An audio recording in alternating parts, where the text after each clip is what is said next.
Well, congratulations to the class of 2024. It's an honor to stand here with you today, celebrating not just the accomplishments that have brought you here, but also the journey that lies ahead. You know, a journey into one of the most interesting and really opportune times that aerospace has ever seen. You know, 2 years ago, I was on this stage. I talked about the glory days of aerospace innovation from really the 1950s through the 1980s. You know, the space race that culminated in the Apollo moon landings, you know, to the SR-71 Blackbird, to the Concorde, you know, the early stealth fighters, the space shuttle. I mean, this was a period of really great learning and accomplishments. We were showcasing American ingenuity across the world stage. I also talked about really an unfortunate and recent aerospace drought. And it's a drought that lasted for probably 30 years. I mean, it got so bad that, I mean, America ceded our capability to send astronauts from our own nation for nearly a decade. And when it came to progress in the aviation field, about as wild as things really got was a recycled version of the same aircraft with maybe updated, you know, engines and avionics. It felt like we really lost our edge. You know, we lost our will to push the boundaries. Our tolerance for risk really became near zero, and we got so comfortable, our competitors overseas were able to substantially close capability gaps. You know, but as I stood on this stage, really again 2 years ago, I mentioned there was a reason to be optimistic again. America recently had restored its capability to send astronauts to space from really just down the road at Kennedy Space Center. You know, companies like SpaceX had been catching boosters on ships. You know, Virgin Galactic and Blue Origin had really just begun their suborbital missions. New players like Rocket Lab had emerged as a really reliable orbital launch provider. And overall, you know, rocket reusability was reducing the cost to access orbit. In fact, when I was last up on this stage, I had just come back from leading the first civilian mission to orbit, something previously, you know, unaffordable and really unimaginable. And this was really only the start. That soon there would be a wave of investment in this re-energized aerospace arena full of opportunities and discoveries on the horizon. So now, you know, when we look back, you know, from the last 2 years, how did things shake out?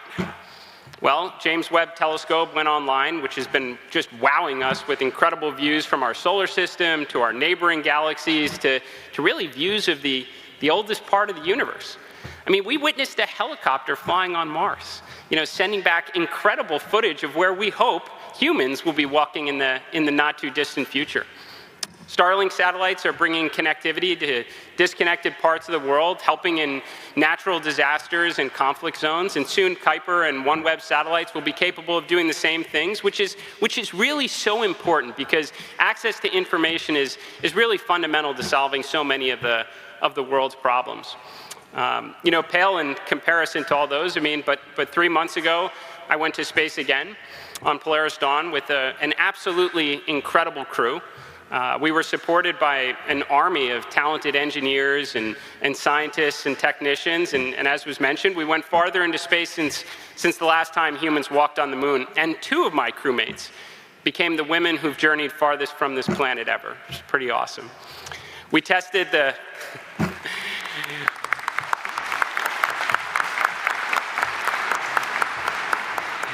We tested the first new EVA spacesuit in decades during a spacewalk. We tested new laser communications with a global violin performance from space. We even, as mentioned, we put some memory-riddled technology to work with the Llamas camera, and we continued our important goal to raise hundreds of millions of dollars for St. Jude Children's Research Hospital and their very important mission.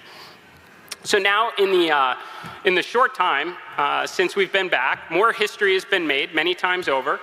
We witnessed Starship, which is this, you know, skyscraper-sized rocket, fly into space and then come back to Earth to be captured again by the launch tower using chopsticks. I mean, this was a very key milestone in reusability for what will become, you know, an interplanetary spaceship.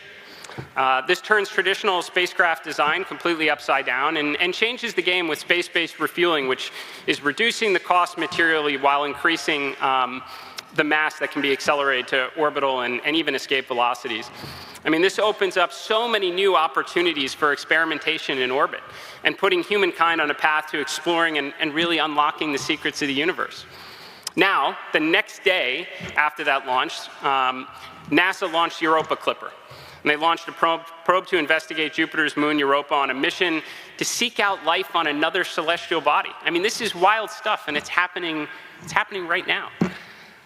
There are so many exciting industry-wide projects that are underway, from Blue Origin's New Glenn that really should be launching in the very near future. I mean, and possibly this month, to Rocket Lab's Neutron, to hypersonics, to direct-to-cell satellites, flying wing refueling tankers, a wave of autonomous drone technologies, and we're starting to really live in the future that we all dreamed about as kids. So what I'm describing here are all proof points, proof points that we are stepping into a new era, one that demands really the best talent, motivation, perseverance in the face of adversity, and vision for a brighter and more interesting future, the qualities you have undoubtedly begun to develop here at Embry-Riddle.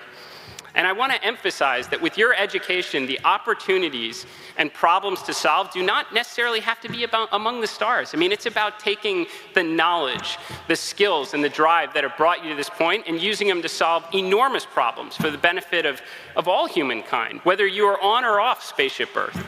Our collective interest in this room, our expertise, our passion for aviation and aerospace provides a profound chance to reshape the way we live, the way we connect, and really understand our world. The industry around us has shown us just a glimpse, and the best is surely left to come. The period of relative aerospace stagnation that I talked about before is over.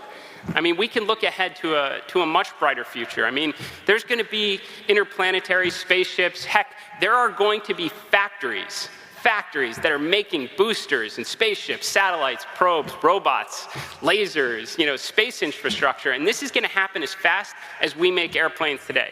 That is the world you are entering today.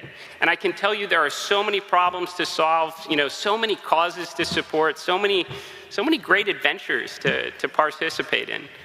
So consider this, just as John F. Kennedy challenged a generation to reach to the moon, today you stand at the precipice of your own moonshots. I mean, we're choosing to return to the moon, to create a future on Mars and beyond, and figure out that space economy. We're going to design aircraft that travel faster, cleaner, more efficiently than they ever have, and to foster a sustainable space and aviation ecosystem.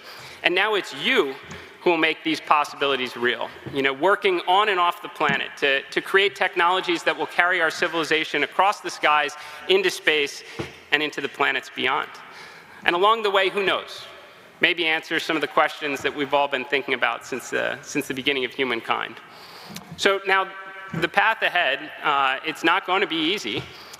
There will be failures, there will be setbacks, and moments when the goals that you all set out to accomplish seem almost unreachable. But those are the very moments that will make you smarter and stronger. You don't get any wiser by having the ball always bounce your way. In aerospace and in aviation, failure isn't a roadblock. It's the foundation of future success story. So take landing and reusing rockets, which was a feat once completely unimaginable, and it began with some pretty spectacular explosions. It's now routine, with hundreds of examples, including one very big one recently.